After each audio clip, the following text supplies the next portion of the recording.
कृपा शक्ति आयुर्वेदा। क्या आप इंसुलिन लेते हैं? क्या आपके शरीर में सूजन रहती है? कंधा कमर हो या घुटने का दर्द, लीवर की दिक्कत हो या फिर किडनी की समस्या, मधुमेह से हमेशा के लिए छुटकारा पाएं, दवा छोड़ें, आयुर्वेदा अपनाएं। कृपा शक्ति आयुर्वेदा, 5 से 7 महीने में सफल इलाज, 100% आयुर्वेदिक।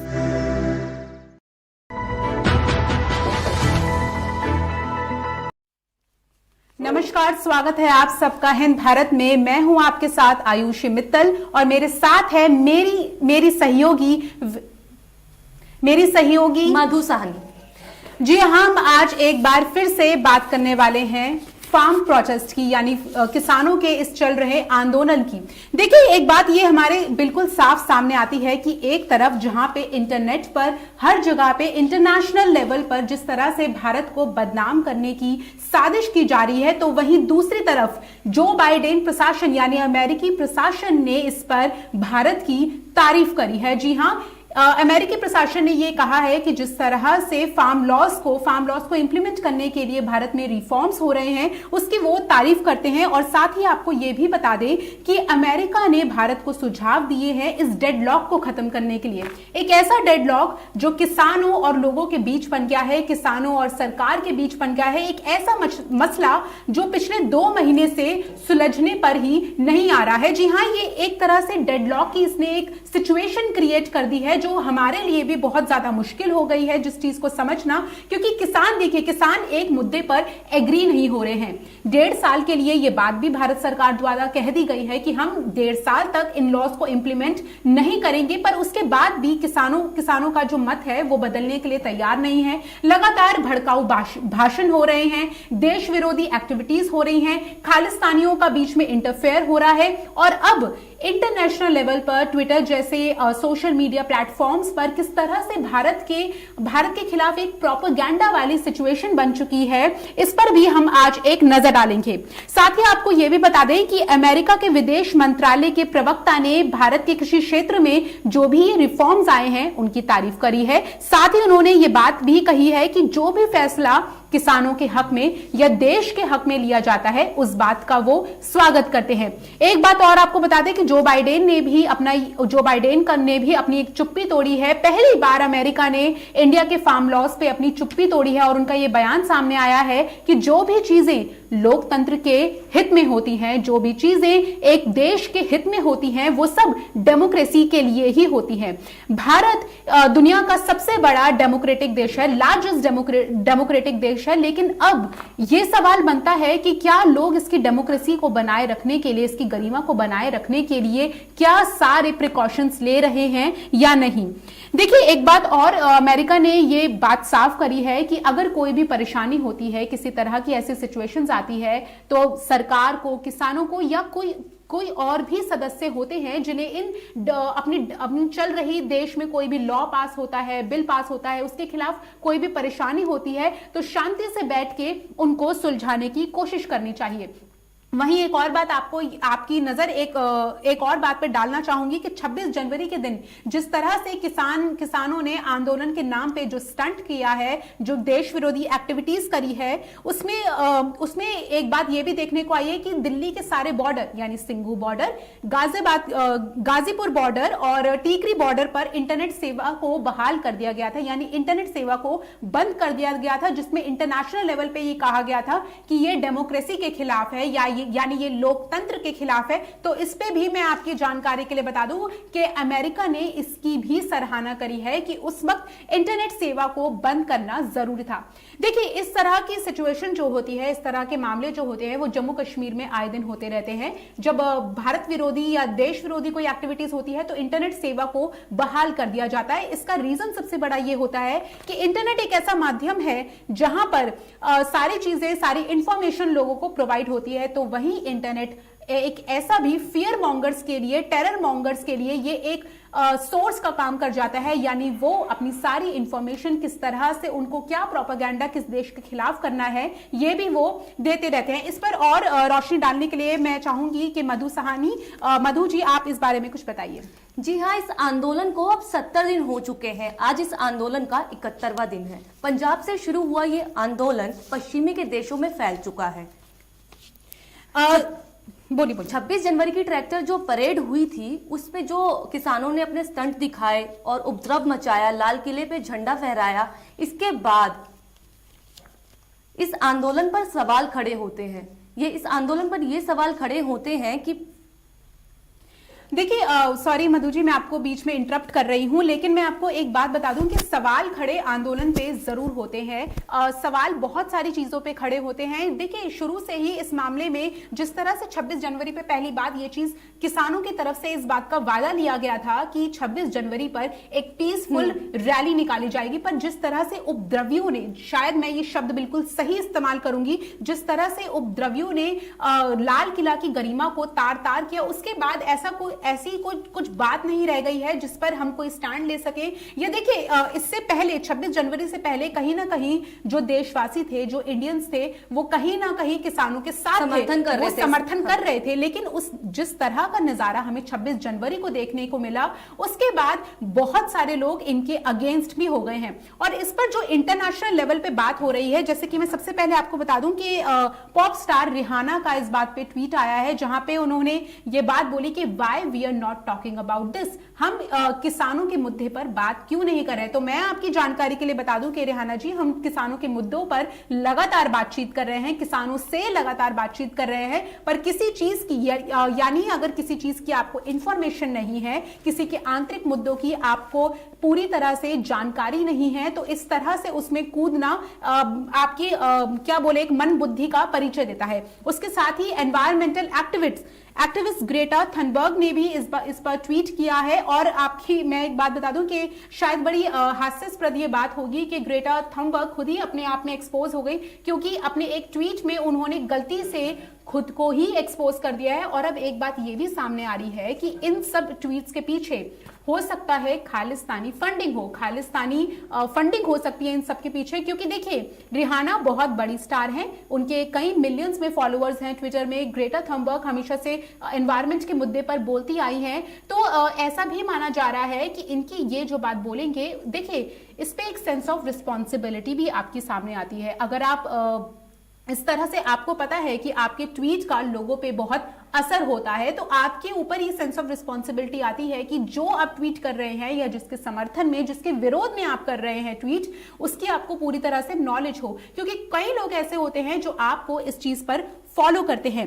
साथ ही मिया खलीफा एडल्ट इंडस्ट्री की स्टार रह चुकी, 2019 में इन्होंने अपनी एडल्ट इंडस्ट्री छोड़ दी थी। मिया खलीफा ने भी किसानों के सपोर्ट में ट्वीट किया है, पॉप सिंगर रिहाना ने किया है, ग्रेटा थनबर्ग ने किया है, वहीं कमला हैरिस की भांजी ने भी इस पर ट्वीट किया है, जिस पर ये जो भारत को बदनाम करने की, इंटरनेशनल लेवल पे भारत को बदनाम करने की जो ये साजिश हो रही है, उस पर हमारे देश के फॉरेन मिनिस्ट्री की तरफ से भी कार्रवाई की चेतावनी दी गई है, जिसमें हमने सुप्रीम कोर्ट का भी हवाला दिया है। देखिए, अगर हम कहीं ना कहीं ये बात करते हैं कि पाकिस्तान को इस मुद्दे पर नहीं बोलना चाहिए या किसी और को इस मुद्दे पर नहीं बोलना चाहिए, तो हम वही अपेक्षा जो है वो अमेरिका के कुछ ऐसे लोग जो बहुत ही नामी ग्रामी लोग हैं, इनसे भी उम्मीद करते हैं कि अगर वो इस मुद्दे पर बोल भी रहे हैं तो वो पूरी जानकारी के साथ बोले। साथ ही एक बात और बताना चाहूंगी कि रामपुर में जो मृतक था, यानी नवरीत के परिवार से मिलने प्रियंका गांधी जी अपने पूरे खेमे के साथ वहां पे पहुंची, जहां उनको रोक दिया गया, मिलने नहीं दिया गया। आपको बता दें कि अगर आपकी जानकारी के लिए, अगर आपको नहीं पता है, तो नवरीत वही इंसान है जो 26 जनवरी को ट्रैक्टर स्टंट करते हुए जिनकी मृत्यु हो गई थी, उन्हीं से मिलने ये सारे सांसद पहुंचे हैं। और देखिए किस तरह से विपक्ष का पूरा खेमा, जो विपक्ष है, पूरा एक साथ हो गया है। तो देखिए मधु जी, एक बात ये भी सामने आ रही है कि किस तरह से मतलब विपक्ष एक साथ हो गया है। तो ऐसा लग रहा है कि ये जो विपक्ष है, ये किसानों के मुद्दे, किसानों के लॉ के अगेंस्ट नहीं है, ये फार्म लॉस के अगेंस्ट नहीं है, ये मोदी सरकार के अगेंस्ट है। देखिए, आपका स्टैंड, आपका मत, ये आपका निजी मामला हो सकता है, पर क्या आपके देश के हित में है, क्या आपके देश के हित में नहीं है? इतनी तो आप रैशनैलिटी रखते ही हैं। और मुझे अब जिस नजर से मैं देख रही हूं, जिस दिशा से मैं देख रही हूं, वहां पे मुझे एक चीज ये समझ में आती है कि यहां पे विपक्ष बस एक चीज करने पे लगा हुआ है कि मोदी सरकार को घेरो, चाहे वो अच्छी चीज हो, चाहे वो बुरी चीज हो, चाहे वो देश के हित में हो, चाहे वो ना हो, इस बात से उन्हें कोई फर्क नहीं पड़ता। पल पल की अपडेट में मैं आपको एक और चीज बता दूं कि यहाँ पे टीकरी बॉर्डर पर पुलिस ने खास तैयारी करी है। देखिए मधु जी, शायद आपको भी ये चीज पता होगा कि 6 फरवरी को किसान ये बात कह चुके हैं, जिसपे उनकी आनाकानी बनी हुई है। कभी वो कहते हैं कि हम 6 फरवरी को दिल्ली को घेरेंगे, भारत को घेरने की उनकी साजिश जो चल रही है, कभी वो करेंगे, कभी वो नहीं करेंगे। पर दिल्ली पुलिस कोई भी रिस्क लेने पर नहीं है, दिल्ली पुलिस किसी भी तरह का कोई रिस्क नहीं लेना चाहती, इसलिए 6 फरवरी के लिए दिल्ली पुलिस ने अपनी कमर कस ली है। तो इस पर टीकरी बॉर्डर पर सुरक्षा बल बिल्कुल तैनात हैं और बिल्कुल मुस्तैद है, क्योंकि देखिए 26 जनवरी को भी देखा गया कि किस तरह से दिल्ली पुलिस के ऊपर हमला हुआ। हमने सिंघू बॉर्डर पर भी यही नजारा देखा कि सिर्फ डंडे और लठियों से नहीं बल्कि तलवारों तक से हमला हुआ है। और देखिए किस तरह से, कैसे वहां पे एक तरफ जो शांतिपूर्ण प्रदर्शन की बात होती है, किस तरह से वहां पे तलवारें निकल गई और किस तरह से पुलिसकर्मी घायल हो गए। मेरे ख्याल से अभी जब हम बात कर रहे थे तो हमें मधु सानी जी बता रही थी कि कितने पुलिसकर्मी घायल हैं। 594 से कुछ ज्यादा ही पुलिसकर्मी घायल हैं। और मेन बात तो ये है कि जब ये हमला हुआ था उसके बाद हमें ये आंदोलन शांत नजर आया, लेकिन उसके बाद राकेश टिकैत ने अपने आंसू बहाए। उन्होंने बोला कि मैं खाना नहीं खाऊंगा, मैं फांसी लगा लूंगा। उन्होंने धमकियां दी कि अगर ये आंदोलन रुक गया तो कहीं ना कहीं ये कहना, मतलब कि राकेश टिकैत जो थे, जब ये आंदोलन शुरू हुआ था तब वो इस आंदोलन में तो पार्टिसिपेट नहीं कर रहे थे, वो इस टाइम पे उसके समर्थन में नहीं थे। बट उनको दिखा कि हाँ ये आंदोलन आगे हम विपक्षी दल पे हम उनके ऊपर निशाना साध सकते हैं, तो सीधा वो उस आंदोलन में कूद पड़े। और इतने देर बाद आने के बावजूद वो इस आंदोलन का फेस बन चुके हैं। आज के टाइम पे इस आंदोलन को हम किसान आंदोलन तो नहीं बोल सकते, मोदी का कांग्रेस आंदोलन कह लेते हैं, विपक्षी दल आंदोलन कह सकते हैं। जी हाँ। लेकिन ये राकेश टिकैत के जो ये आंसू थे, ये वो तब कहाँ गए थे जब हमारे भारतीय जो पुलिसकर्मी थे वो घायल हुए, वो हॉस्पिटल में थे। उस टाइम ये आंसू राकेश टिकैत के नहीं निकले और ना ही विपक्षी दल का दिल पिघला। आज विपक्षी दल जो सारे सब मिलने जा रहे हैं। ट्रैक्टर जिन्होंने खुद स्टंट करके अपनी जान गंवाई, उनसे मिलने जा रहे हैं। बल्कि उनको भारतीय जवानों को भी देखने आना चाहिए, उनका हालचाल पूछना चाहिए। उनके लिए किसी ने कोई ट्वीट नहीं करा, ना कोई उनका हालचाल पूछा। तो हमें ये समझ में नहीं आता कि क्या सिर्फ देखिए इस पे एक और बात है कि अमित शाह हॉस्पिटल में पहुंचे थे। हाँ। अमित शाह दिल्ली पुलिस से मिलने वहां पे हॉस्पिटल में पहुंचे थे। और इस बीच एक अपडेट भी हमारे सामने आ रही है कि दिल्ली पुलिस का दिल्ली हिंसा के मामले में एक नया वीडियो सामने आया है, जहां पे आरोपी इकबाल सिंह को भड़काते हुए लोगों को देखा जा रहा है, जिसके बाद अब दिल्ली पुलिस ने उनके खिलाफ 50,000 का रिवॉर्ड घोषित किया है कि जो भी इकबाल सिंह की इंफॉर्मेशन या उन्हें पकड़ के लाके देगा, उन्हें 50,000 का इनाम दिया जाएगा। और इस विदेशी साजिश के चलते, इसकी विदेशी साजिश के खिलाफ डोगरा फ्रंट का भी प्रदर्शन हो रहा है, जहां पे उन्होंने डोगरा फ्रंट ने नाराजगी जताई है। जितने भी ये इंटरनेशनल स्टार्स हैं जो भारत के लिए देश विरोधी ट्वीट कर रहे हैं, इस पर भी उन्होंने सख्त कार्रवाई की मांग करी है, इस पे अपनी नाराजगी जताई है। और साथ ही आपको बता दें कि पंजाब के सीएम अमरिंदर सिंह के खिलाफ भी उनका गुस्सा फूटा है। साथ ही कृषि कानून पर ज्योतिरादित्य सिंधिया ने भी अपनी प्रतिक्रिया दी है, क्योंकि देखिए ज्योतिरादित्य सिंधिया का ये कहना है कि एक तरफ जो कांग्रेस थी, जब पहले जब वो सरकार में थी तो वो इसी तरह के कुछ कृषि कानून लाना चाहती थी, इसी तरह के रिफॉर्म्स लाना चाहती थी। लेकिन अब जब ये रिफॉर्म्स को बीजेपी द्वारा इंप्लीमेंट कर दिया गया है, या कहीं केंद्र सरकार द्वारा इंप्लीमेंट कर दिया गया है, तो वो इस चीज के खिलाफ हो गई है। तो ये जो हिपोक्रेसी है, ये जो डबल स्टैंडर्ड है, ये जो डिप्लोमेटिक बातें हैं, ये थोड़ी समझ से बाहर हो जाती हैं कि जब आप वही चीज करते हैं तो वो चीज सही होती है, लेकिन जब दूसरे लोग, बेशक आपकी विपक्षी पार्टियां ही ये चीज करती हैं, तो वो गलत हो जाती है। देखिए, विपक्ष का काम होता है कि वो सही मुद्दों पर, सही चीज पर स्टैंड ले। विपक्ष का काम होता है कि वो लोगों को पॉइंट आउट करे, कॉल आउट करे, एक विसल ब्लोअर की तरह उनका काम होता है। बट ये जो चीजें कर रहे हैं कि जिस तरह से सारा विपक्ष एक साथ हो गया है, जब देखिए इतनी यूनिटी शायद इससे पहले कभी विपक्ष में देखने को मिली होगी। साथ ही आपको बता दें कि प्रियंका गांधी, यूपी के डिप्टी सीएम केशव प्रसाद मौर्य ने भी हमला किया है। उन्होंने कहा है कि कांग्रेस किसानों के नाम पर सियासत कर रही है और कांग्रेस ने बीजेपी से मुकाबला करने की हिम्मत नहीं है, तो इसलिए शायद ये सारी चीजें, ये कह सकते हैं देश विरोधी जो एक्टिविटी हो रही है, ये सब हो रही है। अब जहां हम बात करें इंडियन स्टार्स की, तो नाइटिंगेल, इंडियन नाइटिंगेल जिन्हें हम बोलते हैं, लता मंगेशकर ने भी सरकार के सपोर्ट में ट्वीट किया है। क्रिकेट के गॉड, क्रिकेट के भगवान माने जाने वाले सचिन तेंदुलकर ने भी सरकार के हित में ही ट्वीट किया है। उन्होंने भारत की एकता और अखंडता की बात करी है, जिसको तार तार पे कुछ खालिस्तानी ऑर्गेनाइजेशन, कुछ देश विरोधी ऑर्गेनाइजेशंस लगी पड़ी है। साथ ही आपको बता दें कि हुगदड़ी में जिनकी मौत हुई उस पर मरहम लगाने, जैसा कि हमने थोड़ी देर पहले भी बात कही आपसे कि उस पर मरहम लगाने प्रियंका गांधी रामपुर पहुंची थी और उन्होंने सरकार द्वारा किसानों पर अत्याचारों की बात करी है। और अत्याचार कौन कहां कर रहा था, कैसे कर रहा था और किस दशा में कर रहा था, ये सारी एविडेंस, सारी वीडियो क्लिप्स हमारे सामने थी। इस पर शायद मुझे ज्यादा बोलने की जरूरत नहीं है, क्योंकि वीडियो क्लिप्स और एविडेंस अपने आप ही इस मुद्दे पर बोलते हैं।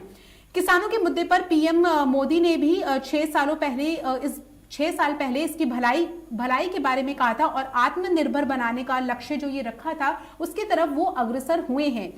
बजट में भी किसानों को लेकर काफी बड़े बयान हुए हैं, जो शायद किसानी नेताओं की अपनी जो राजनीतिक साजिश है उसके चलते उनके ऊपर से गुजर गए, शायद उनके मस्तिष्क में वो घुसे नहीं थे।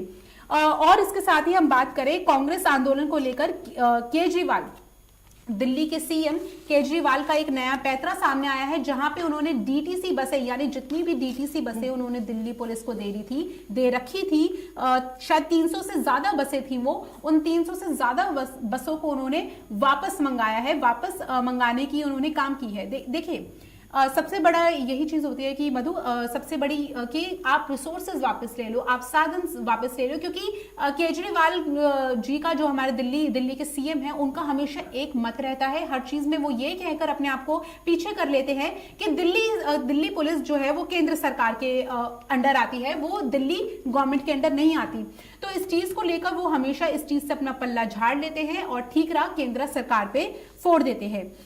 साथ ही सूत्रों के अनुसार जो हमें खबर मिली है कि भारत में मौजूद कुछ संगठन ऐसे हैं जो कुछ ऐसे पत्रकार भी हैं, कुछ ऐसे नक्सली भी हैं जो खालिस्तानी संगठनों के साथ मिल चुके हैं और उनके साथ मिलकर भारत के खिलाफ ये मुहिम चला रहे हैं, जहां पे मोदी सरकार का सर झुकाया जा सके। पाकिस्तान की आईएसआई ने भारत को बदनाम करने के लिए भी कुछ पीआर एजेंसीज को हायर कर रखा है। देखिए कितने बड़े लेवल पे ये जो एक्टिविटीज हैं ये सारी हो रही हैं कि इसके लिए पूरी की पूरी पीआर एजेंसीज को हायर करना पड़ रहा है। किस तरह से पीआर एजेंसीज को हायर करना पड़ रहा है कि बस एक सरकार की जो एक्टिविटीज हैं उन सबको गिराया जा सके। बहुत सारे, और साथ में ऐसी भी हमें खबर मिली है कि बहुत सारे ट्विटर पे एक ऐसे ट्विटर हैंडल्स हैं जिनको कई सालों पहले ब्लॉक कर दिया गया था, वो सारे रिवाइव हो गए हैं और वो भी इंडिया के अगेंस्ट, यानी भारत के अगेंस्ट बहुत सारे ऐसे आपत्तिजनक ट्वीट कर रहे हैं जिस पर कॉल आउट होना चाहिए, जिस पर बात होनी चाहिए। तो रिहाना जी, सिर्फ इन्हीं पर नहीं, इन पर भी बात होनी चाहिए। इस पर हमने कंगना और दिलजीत की वापस से एक ट्विटर वॉर भी देख ली, जो हमेशा से होती ही रहती है। दोनों की तरफ से बड़ी ही अभद्र भाषा में बातें की गई, फार्म बिल्स को लेके, सब चीजों के लेके बात की गई, लेकिन रिहाना को भी, जिस पर कंगना रनौत ने उनको बड़ी बुरी तरह से उनको भी घेरा इस मामले पे, क्योंकि उनकी लैक ऑफ नॉलेज की वजह से। देखिए, भारत के खिलाफ जो विदेशी साजिश पर एक बड़ा खुलासा ये भी हुआ है कि कनाडा, यूके और अमेरिका में कुछ खालिस्तानी संगठन हैं जो सक्रिय है, और ये संगठन का नाम, जिसको हम सब जानते हैं शायद सिख फॉर जस्टिस, इसमें उनकी भी बड़ी भूमिका सामने आई है। और यूके और यूएसए में पाकिस्तानी दूतावास से भी इनको मदद मिल रही है। साथ ही कृषि कानूनों पर अमेरिका ने भारत का समर्थन भी किया है। इस पर हम पहले भी बात कर चुके हैं कि किस तरह से अमेरिका जैसी डेवलप्ड कंट्री ने भारत के कृषि कानूनों का समर्थन किया है, उनके रिफॉर्म्स का समर्थन किया है। तो ये अपने आप में ही बहुत बड़ी बात है कि एक डेवलपिंग कंट्रीज के, जहां पे इस किसान बिल को लेकर, इस किसान लॉस को लेकर इतनी सारी चर्चाएं हो रही हैं, एक डेडलॉक की सिचुएशन बन गई है कि क्या होगा, क्या नहीं होगा, क्या किसान मानेंगे, क्या सरकार झुकेगी, क्या सिचुएशन बन पाएगी। इस पर अमेरिका ने हमारी सराहना की है। तो ये एक बहुत ही एप्रिसिएबल बात होनी चाहिए और इस पर भी बात होनी चाहिए। तो रिहाना जी, इस पर भी बात होनी चाहिए। आप अपनी कंट्री के लिए देखें कि आपकी कंट्री का जो प्रशासन है वो ही इन फार्म लॉस को बैक कर रहा है। साथ ही प्रियंका गांधी की हमने जिस तरह से बात करी है, वहां पे दिल्ली हिंसा मामले में सिख फॉर जस्टिस का खुलासा हुआ है। 26 जनवरी पे 25 उपद्रवी जो थे वो भी शामिल थे, और सीसीटीवी फुटेज की भी जांच लगातार हो रही है। गिरफ्तारियों में सुधार होने की ऐसा माना जा रहा है कि और गिरफ्तारियां भी हो सकती हैं। चलिए मधु जी, अगर आपकी कोई फाइनल कॉल है तो हम फाइनल कॉल लेते हैं और इसके बाद हम अपने प्रोग्राम को यहीं पे समाप्त करेंगे। खबरों में बने रहने के लिए चैनल को सब्सक्राइब करें और ये बेल आइकन जरूर दबाएं। देखिए, एक ये सिचुएशन हमारी ये थी। सबसे पहला हम आपके साथ अगर हम जा रहे हैं तो हम एक सवाल के साथ आपको छोड़े जाना चाहते हैं। एक सवाल पे हम आपको आपकी नजर डालना चाहते हैं कि देखिए किस तरह से विपक्ष जो है वो केंद्र सरकार के खिलाफ या मौजूदा सरकार के खिलाफ किस तरह से एक साथ होने को आया है, एक साथ हो हम कह सकते हैं कि ये किसान आंदोलन अब विपक्षी आंदोलन बन चुका है। जी हाँ, ये सवाल के साथ हम आपको छोड़े जा रहे हैं कि क्या ये किसान आंदोलन है या विपक्ष का आंदोलन है। तो इस पर आपको भी सोचना होगा और इस बारे में भी बात होनी चाहिए। इसी सवाल के साथ मैं आयुषी मित्तल और मधु सहानी आप सबसे विदा लेते हैं। मिलेंगे आपको अगली बार फिर एक नए मुद्दे के साथ। खबरों में बने रहने के लिए चैनल को सब्सक्राइब करें और ये